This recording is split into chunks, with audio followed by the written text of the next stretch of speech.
authored by his grandson E.N. Wanyoike, a pioneer African pastor, is a story of Reverend Wanyoike Kamawe's mission work in GMS mission areas, a merger that produced PCEA and the growth of the church to date. The book is now newer, richer, and better thanks to the revision work by Right Reverend Thigumtahi and Amos Njoroge. Catch the launch of this book live on CAC TV this Friday, the 18th of October 2024, as from 2 p.m. at PCEA St. Andrew's Church in Nairobi. The guest speaker will be the ever-eloquent PLO Lumumba. Copies of this book are available at only 2,500 Kenyan shillings. For more information, contact Elder Engineer Thongoro Kuria on 0722 729 573 or send email to cactvke@gmail.com.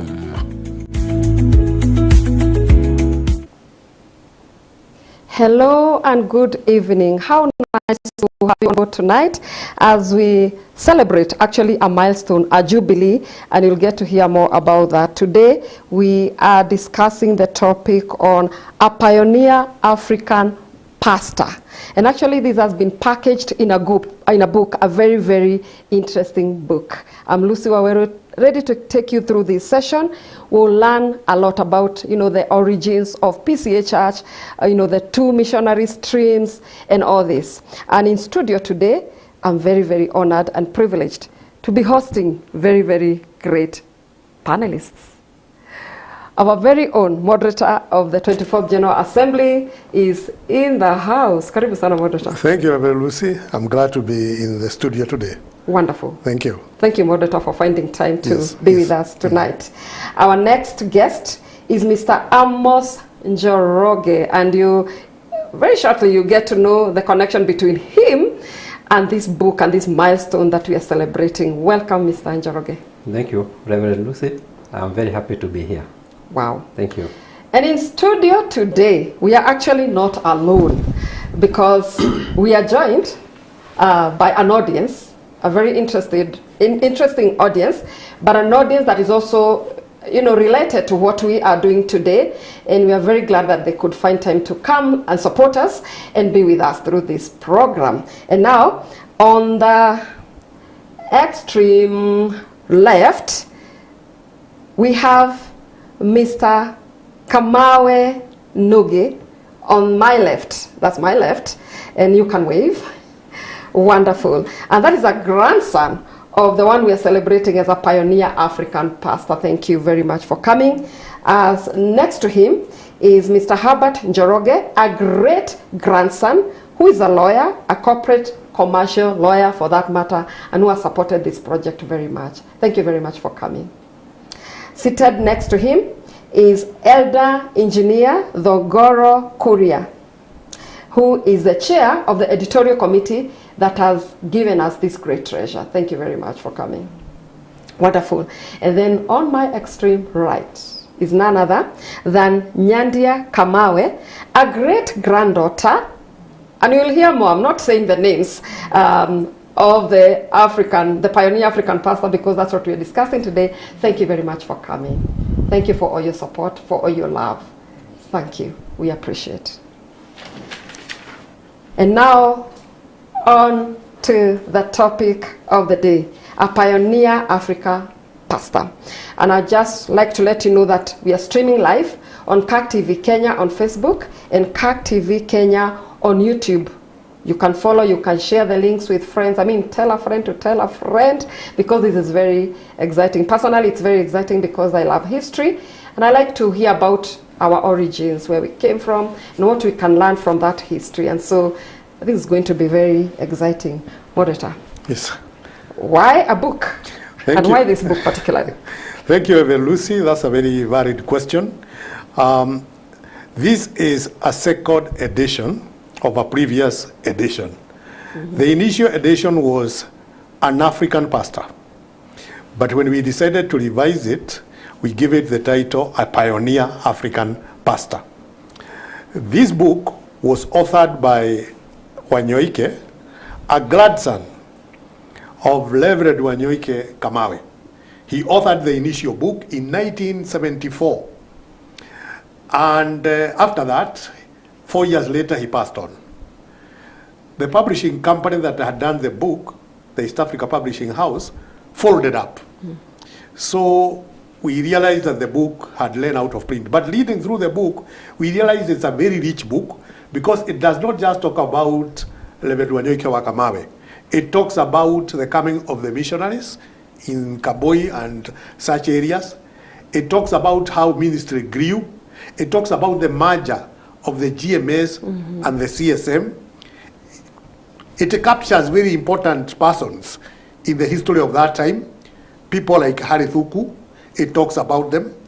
So when we started the book, we realized this is a treasure we do not want to lose.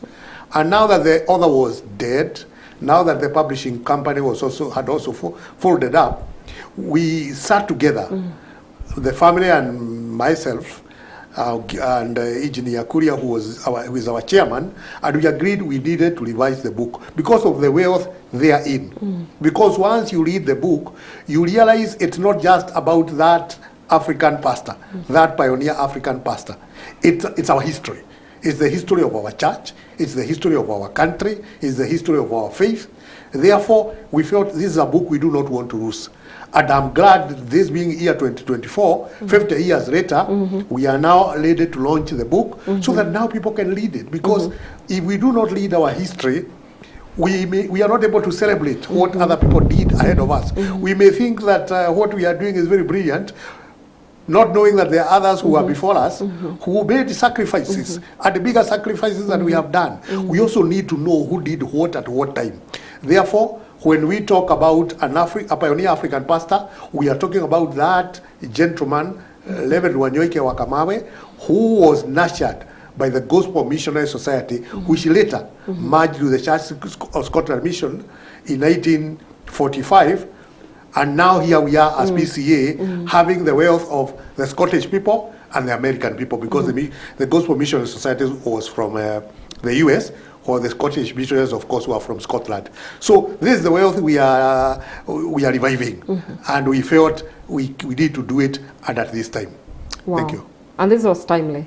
Indeed. Again, when it's a jubilee. Yes. I mean, for this kind of a monumental work. Thank you very much, Mr. Amos Njoroge. Yes. Give us a sneak view into the family of the Kamawe. Okay. Yeah, so that we can draw the parallels. We see how this comes together. Thank you, Reverend Lucy. As you have said, my name is Amos Njoroge, or Amos Mwaura, or Njoroge, from Githunguri, where the Reverend Wanyoike comes from. Reverend Wanyoike is my grandfather. He's my paternal grandfather. He started this work when he was a young boy, when the missionary came to a place called Kamboi in Githunguri. He went there when he was about 12 to 14 years. He was going there for other purposes, like to sell some things which the missionaries were buying. And he got interested, or later they got interested maybe in him, and they welcomed him. And that's how he started the journey. He started to learn there the schoolwork, also the Bible. No, they were teaching all those things at the same time. So there was no difference between the normal education and the religion. And that's how he started. And then he went on with other people. As the moderator has said, he was a classmate to Harry Thuku, the chief Waruhio. They were classmates. You know, they were as they progressed, they started the schools, and later the Reverend moved to a place called Homolai. He was born in a place called Kemathe in Githunguri, just near Kamboi, a few kilometers from Kamboi. But when he started the schoolwork, he went to teach at Komodai. And when he was there, he bought some property there those years, and he lived there. So he never went back to Kemathe throughout his life. And that's why maybe many people confuse that he comes from Komodai. Actually, he comes from those other areas I've mentioned, but he lived there. And he became a missionary in Komolai, and that is how his work progressed. So in 1930, that is when he was ordained, yes, as a minister by the GMS, the Gospel Missionary Society, who were there then. And that is the life of the Reverend. Yeah. And he lived as a Presbyterian minister until early 60s when he retired, and he later passed on in 1978. Yes, so we knew him, those of us who were lucky to find him, and we lived with him, because although we were left in Kimathi, but we would go to his place. Personally, I stayed with him for 4 years when I was in secondary school, because I used to stay with him at his place. So that is how the Reverend's life is. Wonderful. Yes, yes. Thank you for that. Moderator, maybe you can take us through the origins of the GMS, how it came about, up to maybe the merger. Thank you, Reverend Lucy. The Gospel Mission Society originated in the United States of America, and the initial missionaries were two. They came, one started the AIM ministry, while the other one was to start the GMS ministry, called Krieger, who went to the area around Ruiro where he initially settled. And they were not finding a good footing for some time. Having arrived at around 1896, 97, they had not found a very good footing. Krieger was around that place, and he hadn't found a place where he could start his mission work, although that was the reason when he came. He would say he was just walking around, trying to look for homes, trying to look for people, trying to learn the local languages. Much was not achieved. Later on, William Potter Knapp and his wife, Martha, came over, and they joined Krieger. After they joined Krieger, then after some time, there were some elders from Kaboi area who felt they needed some excitement, I would say. Because you see, when Krieger was allowed, he had a gun, and he used to shoot birds. The local people called him Muradhaburu Oshua, because of the sound that came from the gun. So I think the elders there thought, why? I think this is exciting. I think we need someone of this nature to be amongst us. So a delegation of elders from Kaboi went to where Knapp, Krieger by that time was already now exhausted. He didn't want to do ministry anymore, but Knapp was ready. So they went and invited Knapp to Kaboi area. And in 1902, he went to the area that we know as Kaboi today, and they agreed with the elders that he was to do some work there. And that is how now a church was born. He was shown the spot. Of course, he did not take the spot they wanted, because they had shown him another spot, but he chose the one at the hill where the church is today. He felt it was a bit better. The local elders didn't really want that spot, because that's where dead bodies were thrown when people died, and hyenas would feast on the corpses.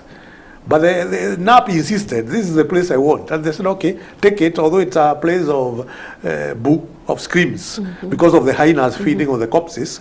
Okay, if you wish, then go ahead.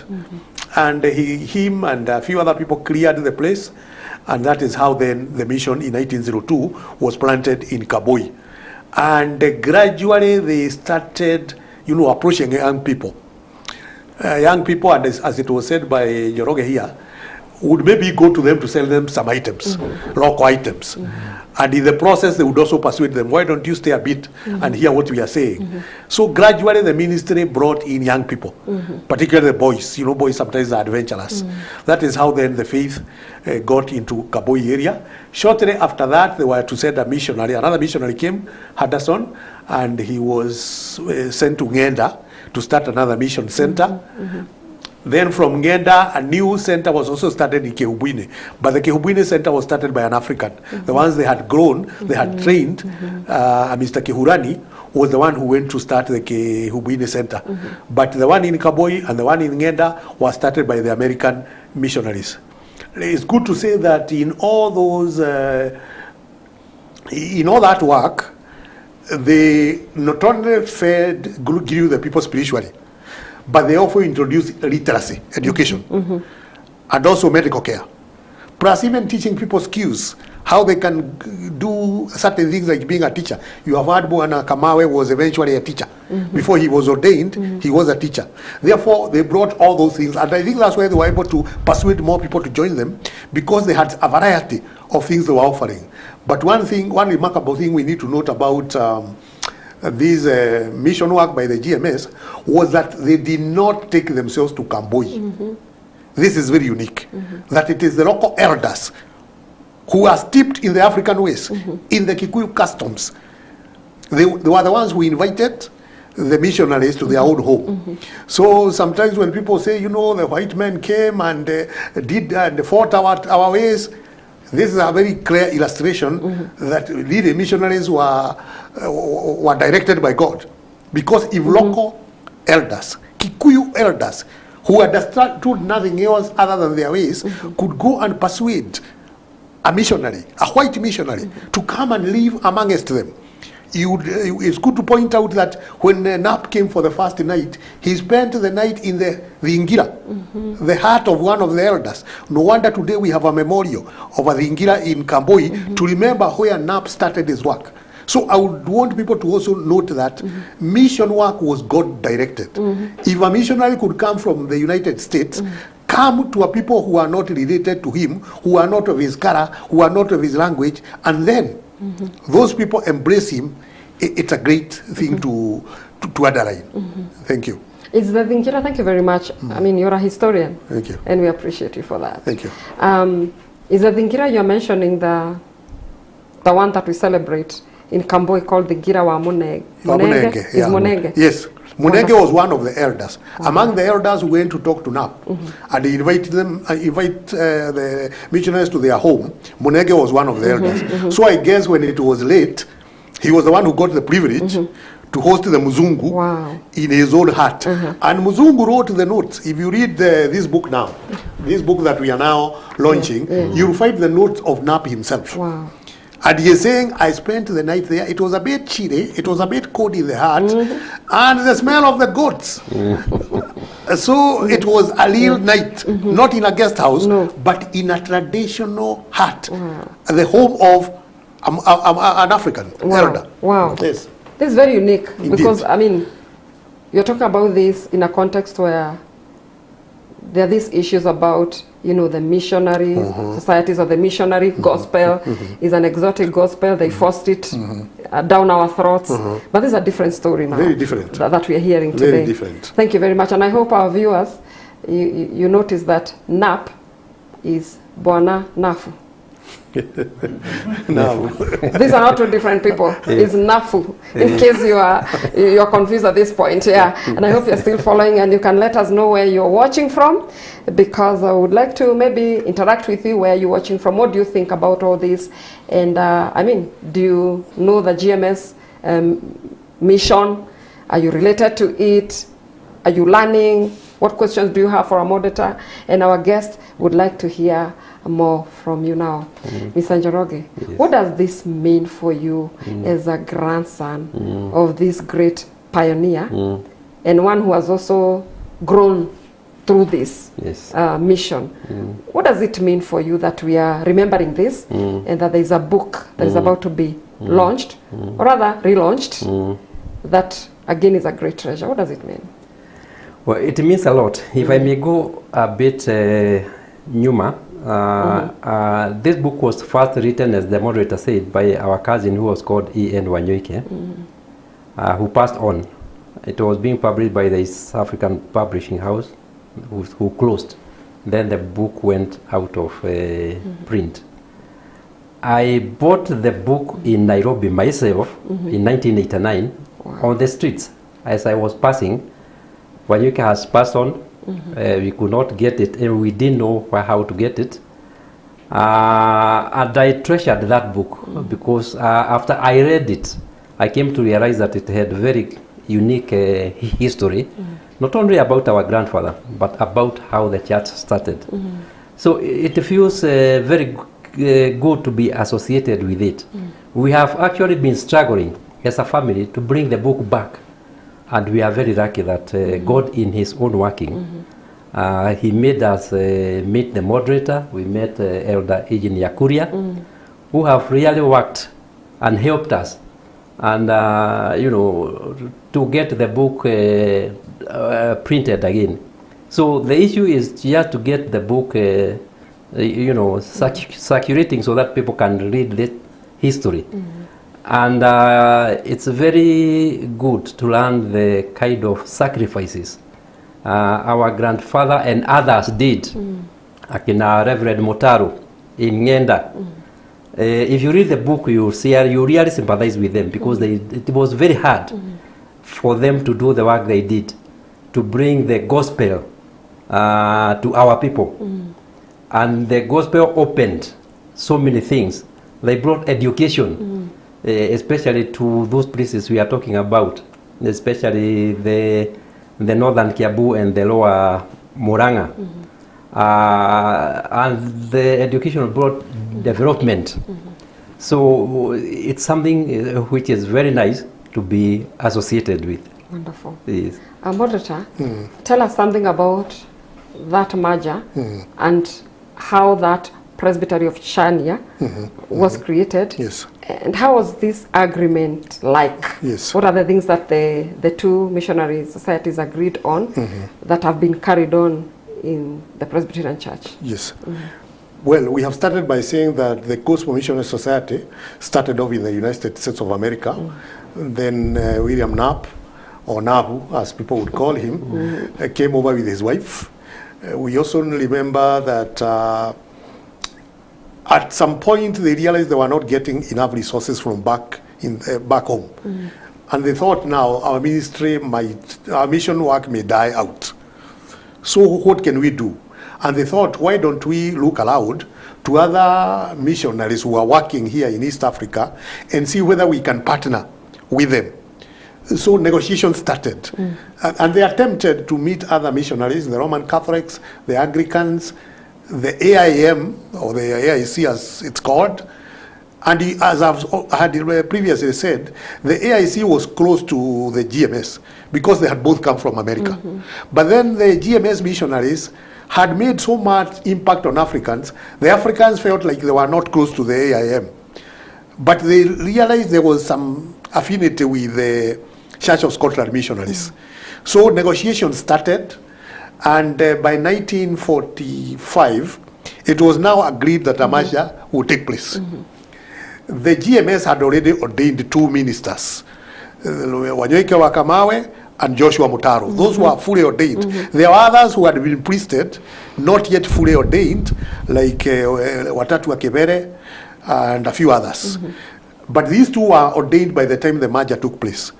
So once the merger had been fully negotiated, they came together and said, how will it be after GMS has now merged fully with the Church of Scotland missionaries? And they agreed on a few things. One of them is that since the Gospel Missionary Society used to practice baptism by immersion, that would not die. Anyone who becomes a member of the church from that point going forward and would like to be baptized through immersion, immersion will be retained. So from that point then, the church that we are in now accepted not only water, what we call effusion, but also immersion, because the GMS were practicing immersion. Number two, it was also agreed that a new presbytery to cater for the congregations that were under GMS would be formed. So in that 1945, a presbytery called the Presbytery of Chania, to take care of Kamboi, to take care of Ngenda, to take care of Kihubwini, was formed. And the members, the elders and the members of the GMS were to be live members of that presbytery to safeguard the values of the GMS. So Kamawe himself, Motaro, and a number of elders like John Kagai were retained to be members of the presbytery so as to safeguard that the values of the GMS are not lost. One interesting thing about the GMS adherents was that whenever they prepared the African sausage, they would not include bread into it. So they wanted that African sausage without the mutura. They wanted it without blood. And it was agreed going forward, you can never force those who are GMS followers and who value that to eat the kind of sausage you CSM people eat. So that again was agreed upon. So that retained the GMS taste within the new church that was born. It happened in 1945. So today, if for any reason there is need to have immersion, you are free to do that as a Presbyterian because we agree to that value. And also let me also say that the GMS on their side also agreed that they would now baptize infants. Previously, there was no infant baptism within the GMS. Now that they had merged with the Church of Scotland Missionaries, they agreed that now infant baptism can take place. So it is never an issue in Kabui, it is never an issue in Kihubwini or Ngenda because it was embraced by that time. Wonderful. Thank you. And then in 1956? 1956 then was the formation of, rather the autonomy. Okay. You know, the Church of Scotland Missionaries were operating under the church back home in Scotland. But then in 1956, now the Presbyterian Church of East Africa had its first General Assembly. By that time, the GMS had already boarded. So it was one entity, and that happened at PCA St. Andrews. The first General Assembly was held in 1956 with Dr. George Cadawood becoming the first moderator. And by the way, George Cadawood was the one who midwifed the merger of the two. The day the merger was done in Kabui, because that is where it was done, when the Presbytery of Chania was born, Dr. Cadawood was the one who midwifed. After GMS had their meeting, they invited him. They had a meeting to close the GMS work that was operating alone. So they invited Dr. Cadawood. Dr. Cadawood got into the meeting and they agreed now we are going to have a new presbytery and they signed the following. So that is how the merger happened in 1945. Wow. Yes. So we can rightfully say that this marriage was formalized at St. Andrews in 1956. Well, we would say so. Yeah. Although the other one, I don't know whether we would call it a pre-wedding. Or a traditional marriage. The one that happened at Kambui. Yeah. Yes. Okay. Yes. But that's very interesting. Yes. And to see how God guides people and to see how we can still move on, putting our resources together, synergy and everything. Yes. They would have ended the mission and gone home, Yes. but they marched so that the work of God could continue. And these are very good lessons for us today. I think before we maybe go for a break, you can just take us through what has this process meant? Like, how did you go about this? Of course, you had these old books, very few copies. How did you get others involved in this process? Yes. Now, it so happened that Elder Kuria read this book, and when I think he read, he gave a copy to the moderator, the old one. Wherever he got the copy, without without going into so many details, he happened to have the copy. He read, and he so found it's a good book. He gave the copy to the moderator. Then the moderator also found the book very interesting. It has a rich history of how the church started in those areas. That is how the moderator started to look. They started to look for a family member. And the Engineer Kuria happened to know architect Kamawe Nogi. Although they did not know whether he's related, but when they saw that name, they figured out he could be related to this family. So they called him, and of course he said, yes, I am a family member of those. I can show you some other family members. That's how now we came. So Engineer Kuria is the one actually who can say organized us. And we met. And we asked ourselves, how can we get this book back into the bookshops? So that's how we came up. We went around the issue of the copyrights, of course. So as you have heard, we have one of our sons who is an advocate. They got into contact with others, and we saw we could go about it. So that is how we came about this book now.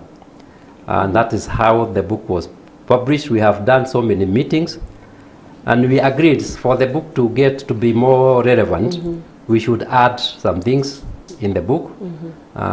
We could add a chapter also. The moderator has added a chapter.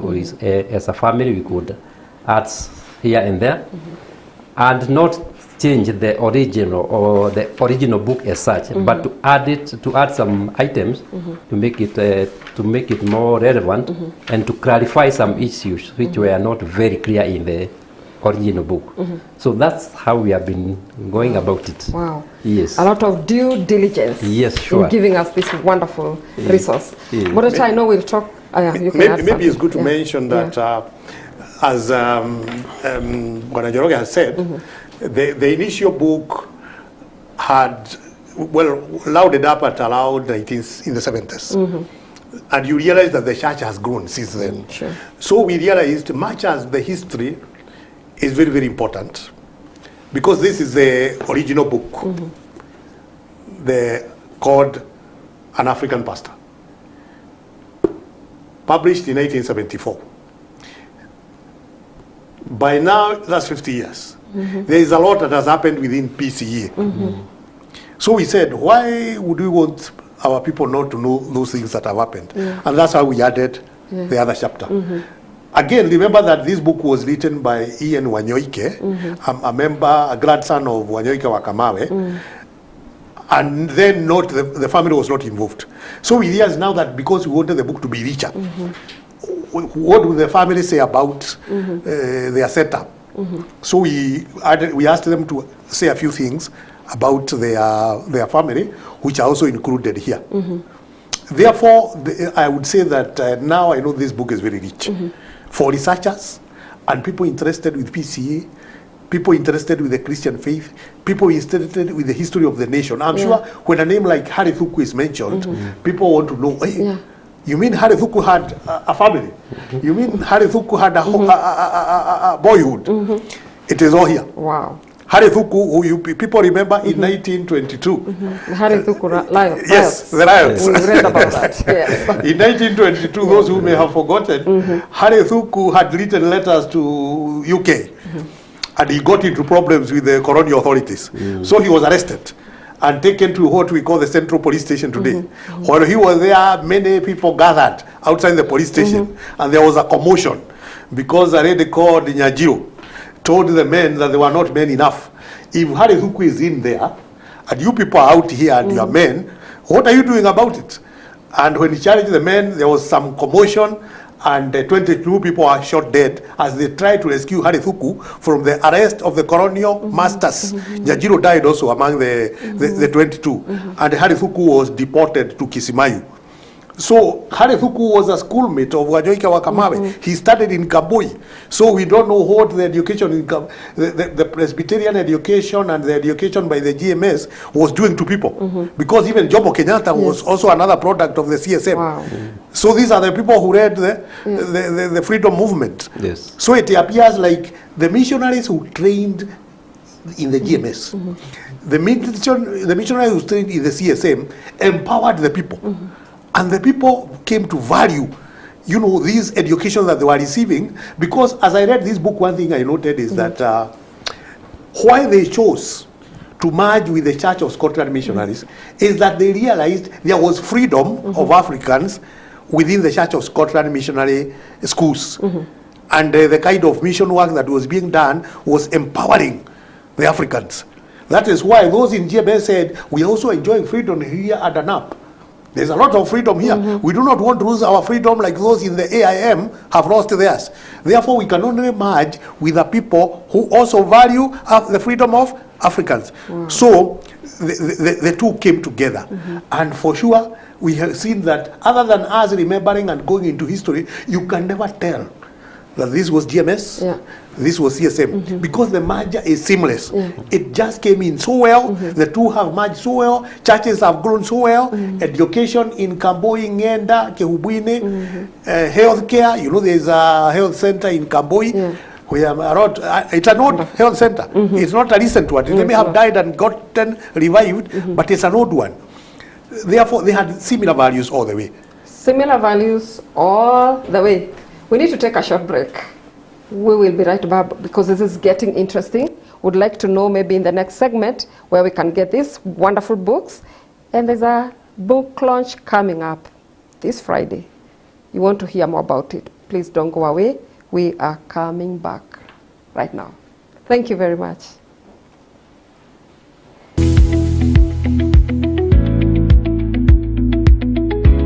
Originally authored by his grandson E.N. Wanyoike, a pioneer African pastor, is a story of Reverend Wanyoike Kamawe's mission work in GMS mission areas, a merger that produced PCEA and the growth of the church to date.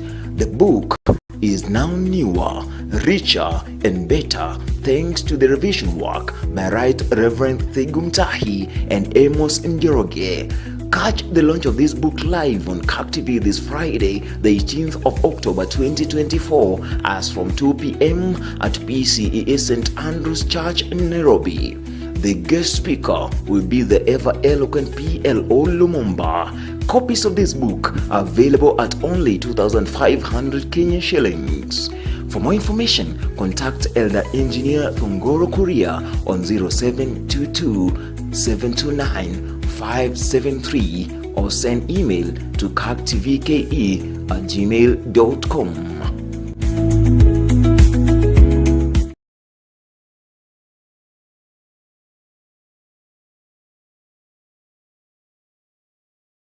Start your day with inspiration and purpose.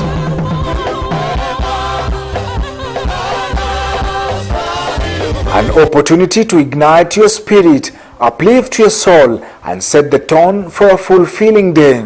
To rely on God and to wait on God, to trust in God, and never to waver, never to be shaken by what is happening around. We invite you to embark on this sacred journey through inspiring sermons, prayers, and hymns. What has been taken away from us, He is ready to lift us to another level. As we talk about the Lord's restoration, He is ready to repair. Let it be your guiding light, leading you towards a deeper connection with your spirituality. What matters is you don't go back one, you go forward, and you receive your mountain.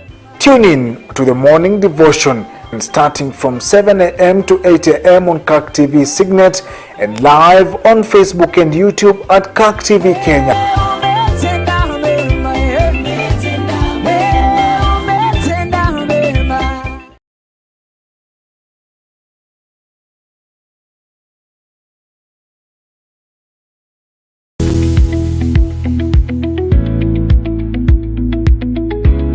Originally authored by his grandson E.N. Wanyoike, a pioneer African pastor, is a story of Reverend Wanyoike Kamawe's mission work in GMS mission areas, a merger that produced PCEA and the growth of the church to date.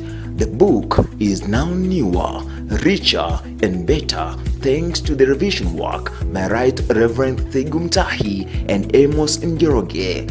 Catch the launch of this book live on CAC TV this Friday, the 18th of October 2024, as from 2 p.m. at PCEA St. Andrew's Church in Nairobi.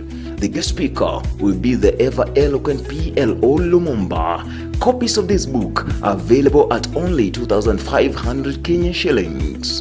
For more information, contact Elder Engineer Thongoro Kuria on 0722 729 573 or send email to cactvke@gmail.com.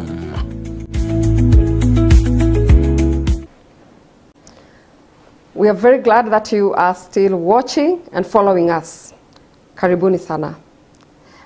We are streaming live on CAC TV Kenya on Facebook and CAC TV Kenya on YouTube. And today, remember, we are talking about a pioneer African pastor. A lot of histories here intertwined.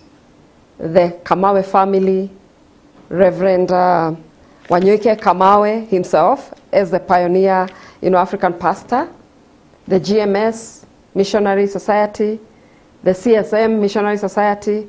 A lot is going on here and bringing us very good results and blessings. We are glad that you are still following us. As I told you earlier, I am with the moderator of the 24th General Assembly. I'm also with Mr. Amos Njoroge, a grandson of the Rev. And also in studio, We are also joined by a wonderful audience related to this project, this great family, and we're very happy to have them here. We have Mr. Kamawe Nuge, a grandson, who is also an architect. Wonderful. We also have Mr. Herbert Njoroge, who is a corporate commercial lawyer and a great grandson of Reverend Wanyoike Kamawe. We also have Elder Engineer Dhongoro Kuria, who has been chairing this editorial committee that has given us this great gift. We also have Madam Nyandia Kamawe, a great granddaughter, who is a designer and who has done a lot of work to design this book. And it's a beautiful job. Thank you. Thank you very much. So we pick it up where we stopped. And we'd like to hear a little bit more about the family of Reverend Wanyoike Kamawe. Of course, he was not serving alone, and he did not go to school alone. Yeah, so. Yes, the Reverend Wanyoike had, he has a big family. As I did said, he came from Kimathi, from the Mbali Yakadirimo. His kinsman was Harithuku. Harithuku also came from that Mbali Yakadirimo. And he had a wife called Wanjau. It was a layer name for a lady. A lady. But that was her name. We are told that she was given that name because when she was very young, she would go to look for the jaus, the young calves, the calves of the cows, and that's how she earned her name. She was an orphan. The wife was an orphan when she was orphaned when she was very young, and she also happened to go to Kambui, and she was adopted by the Reverend Knapp and the wife, and she also went to school there. And that's how they met with the Reverend Wanyoike. When they were there, the Reverend Wanyoike was a student there. Wajau was also a student there. That's how they met. And they got married in 1910. God blessed them with many kids. He had 5 sons and 5 daughters. Wow. None of them is alive right now. But they left many children. The family is there, and the family is big. 4 of the sons were left in Kimathi, where he had come from, and he only moved with 1 to Komolai. But the family is there, and they are doing well. So they are part of this. So it's also important to say that when our grandfather was at Kambui, there were other people who became students, such as the late Chief Magogo,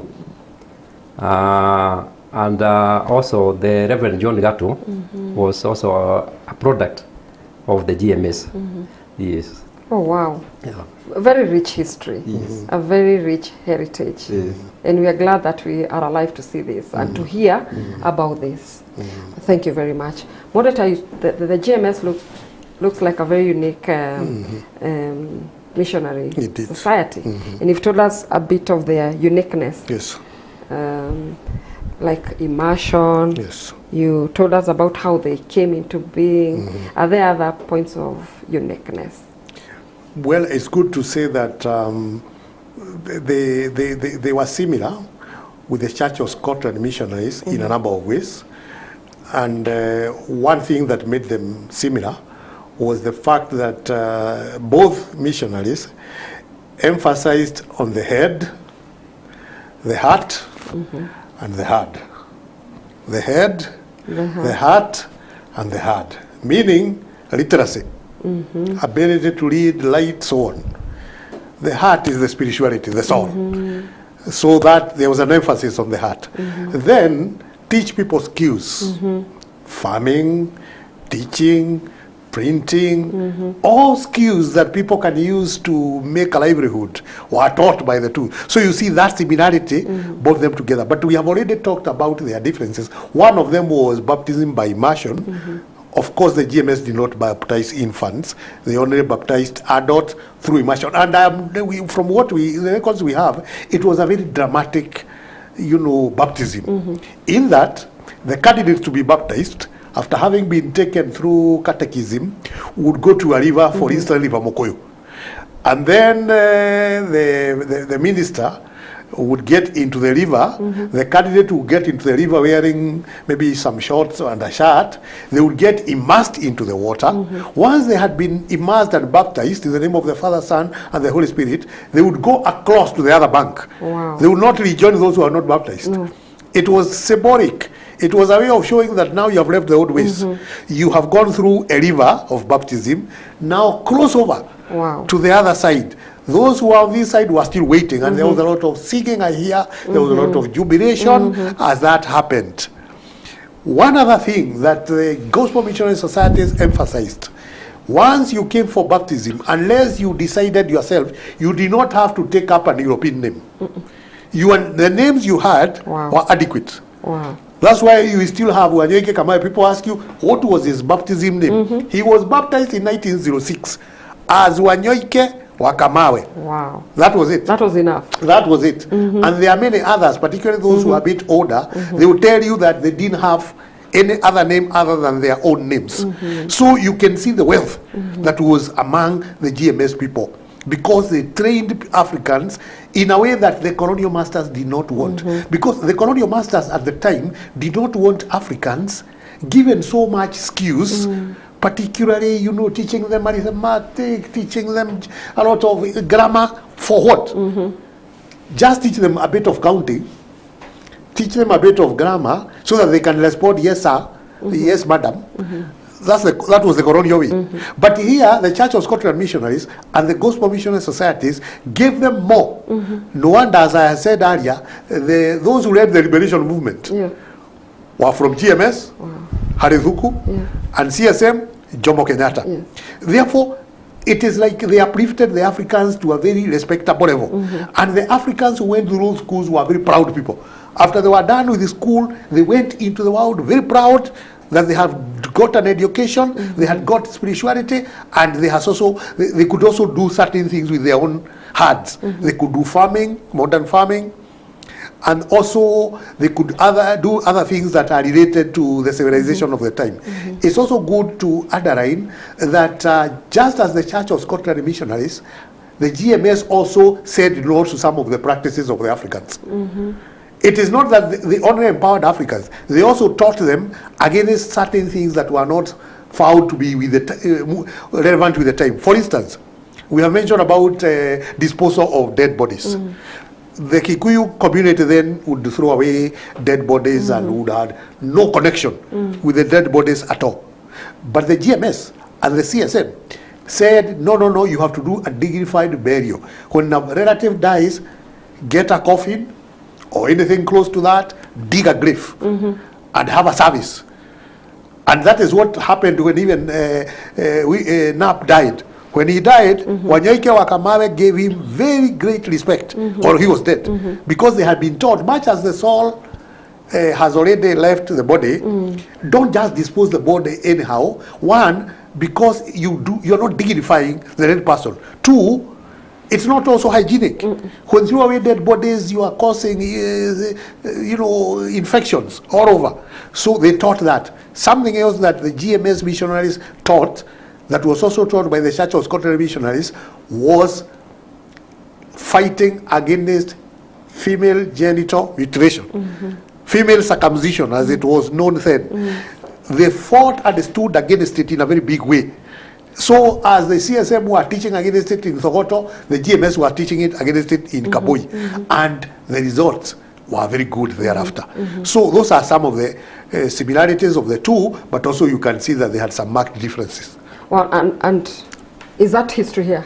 It is all here in this book. Wonderful. Yes, it is all here in this book. Wonderful. It's very interesting. I can't wait to start reading this book. Mr. Njoroge, this very rich history. What's the value of this history to the young generation today? Why do you think this book will be very valuable? Okay, maybe before I come there, let me talk of one or two positive things we learned from our grandfather and our grandmother. One, we really admired them, because one, our grandmother, as old as she was, she could be able to speak English fluent. Wow. Fluent English. And that really, it was a marvel. Because the ladies of her age, of course, some did not even go to school. Yeah. So that is something we really admired. The other thing is that we admired our grandfather, the Reverend, because he was very organized. He was very organized to a fault. And we really admired that. Even today, some of us try to be as organized as he was, although we cannot get to that level. So those are some of the things, very positive things we still remember about them. Now, about the young people, as you have asked a very important question. One of the reasons why actually we started to see how this book would get into circulation is that when Joroge, Herbert there, when he read the book, he also got interested. Joroge happens to be my son. So he asked me, how can we, is this rich history surely going to the drains? He got interested in that history. The moderator has talked about the fight which was there about the FGM. The fight which was there during the struggle for the independence. It is also here. Some very interesting things. So it's very good for the young people to learn what exactly happened, to see where we have come from. So that really is a very good history when you put all those things together, and of course how the education started, how people used to go to school without shoes, how people were being paid initially to go to school, so because they were not interested. How it so happened that those who went to school when independence came, they are the people who got jobs. It's very interesting. It has an interesting history which one would like to study. Wonderful. Yes. Moderator, tell us a bit about the developments in PCA after GMS. I would say we have retained some of the institutions that were started by the missionaries. One being the churches that were there. We have added more. We are all over. They had not been able to go to as many areas as we have gone to because they laid the foundations. But now we have been able to grow the church into very many areas. You hear by the time the GMS marched with the CSM, we had only, before that we had only two presbyteries, that is North Kiambu Presbytery and Tomotomo. But then when the GMS came in, Shania Presbytery was born. Of course, those presbyteries do not exist the way they were then. Subdivisions, amalgamations have been made. The church still values education as it valued then. There were schools started by the GMS, there were schools started by the Church of Scotland Missionaries. We have more schools now. By 1926, we only have one secondary school for boys. There wasn't a secondary school for girls until later on. Now we have many secondary schools for boys, many for girls, mixed schools, primary schools, secondary schools, and other than the sponsored schools, we know that we even have schools that are now owned by the church, other than the public schools. We also know now that we have a university, the Presbyterian University of East Africa. The hospitals have become bigger. Like now, if you go to Kikuyu Hospital, other than the general hospital, we have an eye unit, we have an orthopedic unit. That is growth. Of course, founded on what the missionaries had done. And there are also hospitals in Tomotomo, hospitals in Kamboi, hospitals in Chogoria. This is real growth. Again, ministers. We now have our own clergy in a very big way. Those days you hear, when the merger was taking place, GMS had only 2 ordained ministers. They had a few others that were preparing, but they were not ordained. At least CSM had ordained a number because they had had their first ordinations in 1926, 8 of them, and a few others slightly later on. But the number was still small. There were very many missionaries from the West who were clergy. Now, we have so many Africans who are trained. The level of education of the ministers then was very elementary. Although the missionaries trained the people very well. Much as the education was elementary, the theological training was elementary, they thoroughly trained the ministers that they ordained. Today again, that has gone to a higher level. We have ministers who have all levels of education, right from certificate, diploma, bachelor's, master's, PhD. This is a great, great growth since that time. Of course, we have also people who are skilled in many other areas, just as the missionaries who are not training people only to be clergy. As you have heard, Wanyeke Kamawe himself was a school teacher. We have so many people now. We have lecturers amongst ourselves, we have accountants, we have lawyers, we have architects, we have engineers. This is really great growth nurtured by the missionaries right from the beginning. Not to mention that just as we had politicians from the CSM and GMS, we have so many politicians now who have a connection with our church. So we would say that a lot of growth has taken place since those days. Right now we are on air. Why? Courtesy of a TV owned by the church. That was not thought about those days. So there's a lot of growth and development that has taken place over the years. Wonderful. Yes. And God is still at work. Amen. God is ever faithful. Sure. God was faithful to that generation. God is faithful 50 years after. Sure. And for PCA now as one family, Done. the last 133 years. Indeed. So we're celebrating 50 years of that. So great history. Yes. Tell us about Friday. Tell us Yes. about the launch and why we should attend. Okay. Yes, we have the book launch, which the editorial committee headed by Elder Eugene Yakuria has decided that we should have a launch. The essence of the launch is actually to tell people that the book is back. Because there has been some people who have been asking about this book, even some family members who have never seen a copy, but they hear there's a book was written by one of them. And there are so many other people who have been asking for the book. That's why we have the launch on Friday. It shall happen at St. Andrews on Friday 18th at 2 p.m. We have invited Professor P.L.O. Lumumba to be the guest speaker. After the launch or within the launch, we shall sell the books to whoever is interested in buying. One book shall go for 2,500. And after that, we shall be able to announce where we shall get the book. The book can be bought. And I'm sure we have, especially at the PCA headquarters, there's a bookshop. I'm sure we shall keep some books there for those who may want to know to buy. And on Friday, we shall now announce where one can get that book. That's why we have the launch. The essence of the launch, as I've said, is to tell people that the book is back. It is newer and it is richer. It's newer, it's richer, it's better. It's better. Thank you very much for those who have been following. Maybe I can just sample a few. We have Eunice, unafuatilia. Although you're not saying from where, but we can see you're following. Jane is also following. And we have Ambrose, he says good.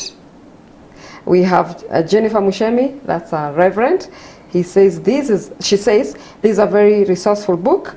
Looking forward to reading the new version. And indeed, many of us are waiting. We can't wait for Friday.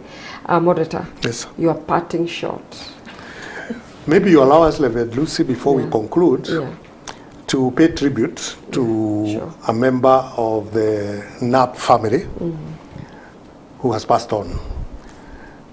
The Knapp and his wife Martha had a daughter called Arta, and they had Arta got married to Robert McPherson, who became the moderator of the Presbyterian Church, the second moderator of the Presbyterian Church of East Africa. So the second moderator of the Presbyterian Church of East Africa married into the Knapp family, and they got a daughter, Margaret, who they called by a local name Kagendo. Kagendo, the daughter to McPherson, and a granddaughter of Knapp, has died in Scotland.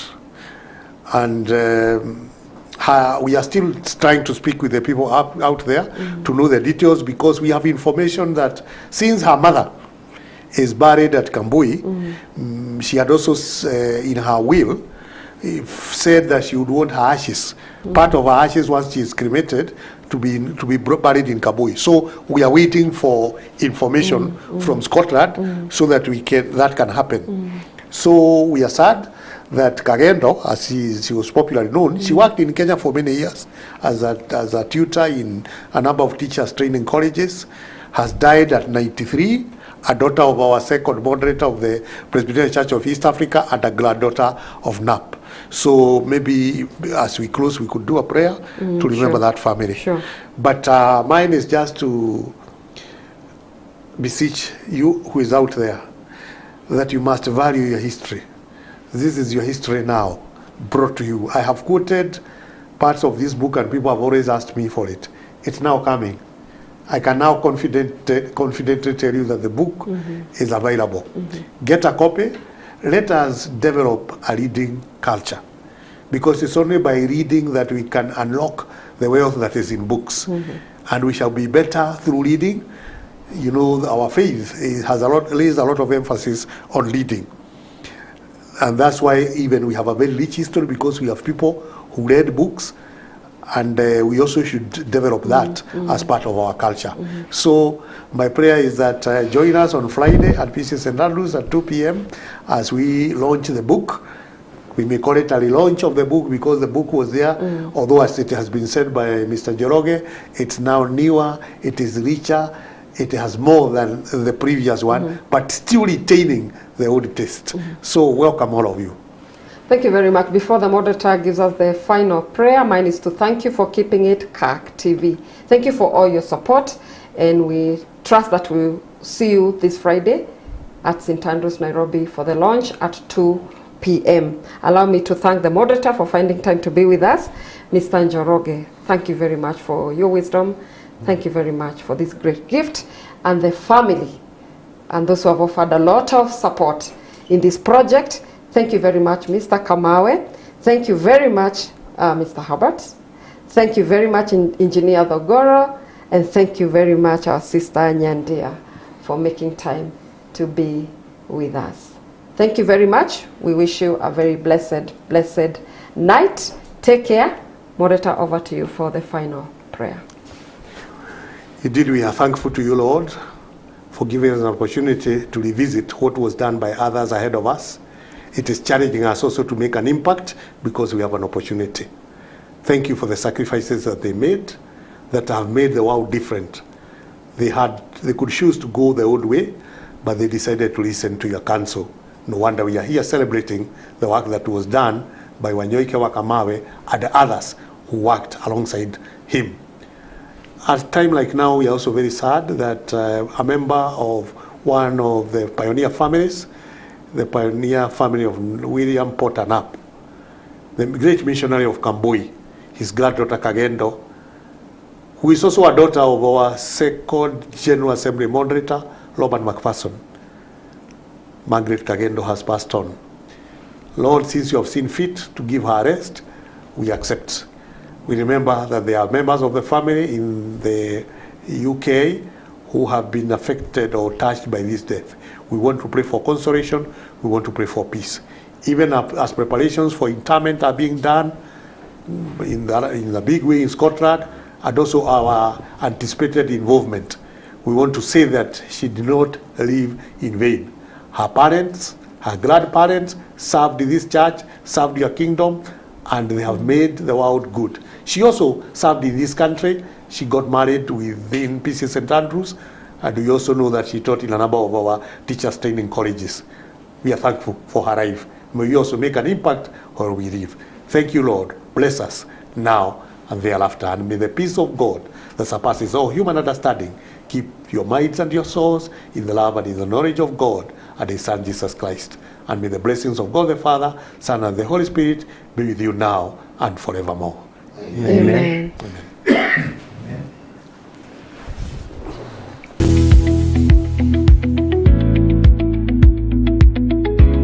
Originally authored by his grandson E.N. Wanyoike, a pioneer African pastor, is a story of Reverend Wanyoike Kamawe's mission work in GMS mission areas, a merger that produced PCEA and the growth of the church to date. The book is now newer, richer, and better thanks to the revision work by Right Reverend Thigum Tahi and Amos Njoroge. Catch the launch of this book live on CAC TV this Friday, the 18th of October 2024, as from 2 p.m. at PCEA St. Andrew's Church in Nairobi. The guest speaker will be the ever-eloquent PLO Lumumba.